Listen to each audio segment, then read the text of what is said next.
EPAWA meteorologist Bobby Markinger with your outlook for February 21st, 2019. For your Thursday, the system that affected us yesterday and last night, the overrunning system is now safely off to the east.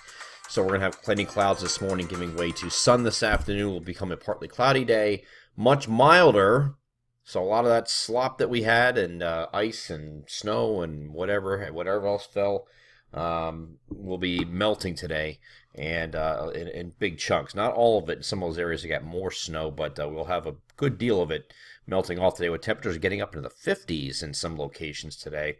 I do want to go back. This is the GFS I'm looking at here. Let me go back to overnight real quick. So those of you who watched the video saw me using the GFS for the precipitation type maps, and I was telling you that overnight that the GFS was showing rain. Look what it did finally last night. It finally put the freezing rain in the interior at the very last minute, when I was arguing for days that the GFS showing just rain for everywhere, changing to rain overnight, was incorrect. It did change to rain. It just was freezing. It was freezing on contact once we got north of 78, and then we had a mess, an absolute nightmarish mess last night for some areas. And hopefully, those of you who lost power get that restored pretty quickly. But we had sleet that was absolutely enormous in size. I mean, it's almost like when you get those thunderstorms in the summertime and you have those big torrential downpours, but there's the real big fat drops.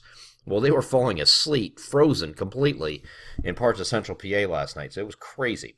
But we had freezing rain that held on to the very end, just about along I-78 in Pennsylvania and New Jersey and points north and west, and we had a pretty nasty ice storm last night in those areas. So thankfully, that's out of here now. We will be warming up today, and we get some slack out of every storm. I'm not going to really harp on anybody that said anything about one way or the other. I know we get some compliments for a lot of areas, and we get some that weren't satisfied. But to expect the snow map to be 100% accurate, we're dealing with 4 states: Pennsylvania, New Jersey, Delaware, and Maryland, and expect every single location within that map to be 100% correct is not going to happen very often. Matter of fact, it only happened twice in 9 years that we've had 100% of every location hit every projected amount.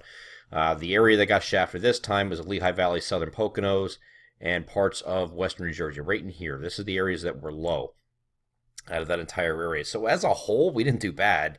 But these, we got a big following here in these areas that I circled, so of course, we had some gripes there. But I understand, it's very difficult when you're dealing with a changeover going from snow over to sleet, freezing rain, other precipitation types. I just wish we had a system that was just snow, and many of you have said the same thing. We just had a snow system, and that's it to deal with. This would be so much easier to forecast. When you're dealing with ranges of snow. When you have this changeover slop crap and trying to predict the time it's going to change over, and if it moves out any faster, or if we have any frontogenesis or not, or how strong is it. So many different factors. It just makes it almost nearly impossible to get every single location correct. But I think overall we did okay. Those of you in the Lehigh Valley yesterday got shafted a little bit in the southern Poconos. Parts of northwest New Jersey a little bit. But anyway, that's in the rearview mirror now, and we move on. And we have Thursday again milder, and we'll have Friday will be not quite as mild, but 5 degrees cooler than Thursday, but still on the milder side of average, barely, at least slightly above average. And then once we go into Saturday, this is a new change now. It looked like Saturday afternoon we were going to get some rain in here. The new GFS is suggesting it's going to hold off until a little bit later in the day. We will have rain out of the system, though, probably coming in during the evening. In this case, in the GFS is what it's suggesting. Then you would have just a kind of an increasing clouds day here on Saturday instead of rain.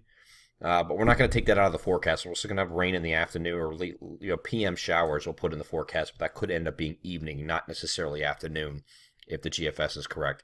We will go through the overnight here with periods of showers and rain. These are rain showers. We're not expecting any frozen out of this. And that'll go into Sunday morning. But I do think the associated front with this system will move through in the afternoon. We're going to pick up and get quite breezy here in the afternoon on Sunday. Sunday's going to turn out to be very mild. Temperatures that are going to be above 60 degrees in our southeastern areas. That's right, 60. Very warm. But elsewhere, even in the interior, we're expecting temperatures to be well into the 50s at a minimum. So it's going to be very mild ahead of that front. Once the front goes through, temperatures are going to drop. Cold air starts to advect. The winds pick up. and we'll get breezy, and then it's going to get quite windy as we get into Sunday night and also at least the first part of Monday. See how tight these isobars are here? That indicates to me there's going to be some pretty good wind with that. And we're expecting some wind gusts that are going to be in the, definitely 25 to 35 mile per hour range, if not higher, with some isolated gusts that are going to be up to 45 is the way it's looking right now. But we'll get into the more specifics of that as we get a little bit closer to that time frame. But it does look like it's mostly sunny here on Monday. A little bit cooler, and same thing here for Tuesday, but we're much calmer with the winds, and we will be partly cloudy on Tuesday. Another system coming in the middle of the week. This is a cold front that's going to be moving through. It does look just like it's going to be a quick round of showers coming in here on Wednesday.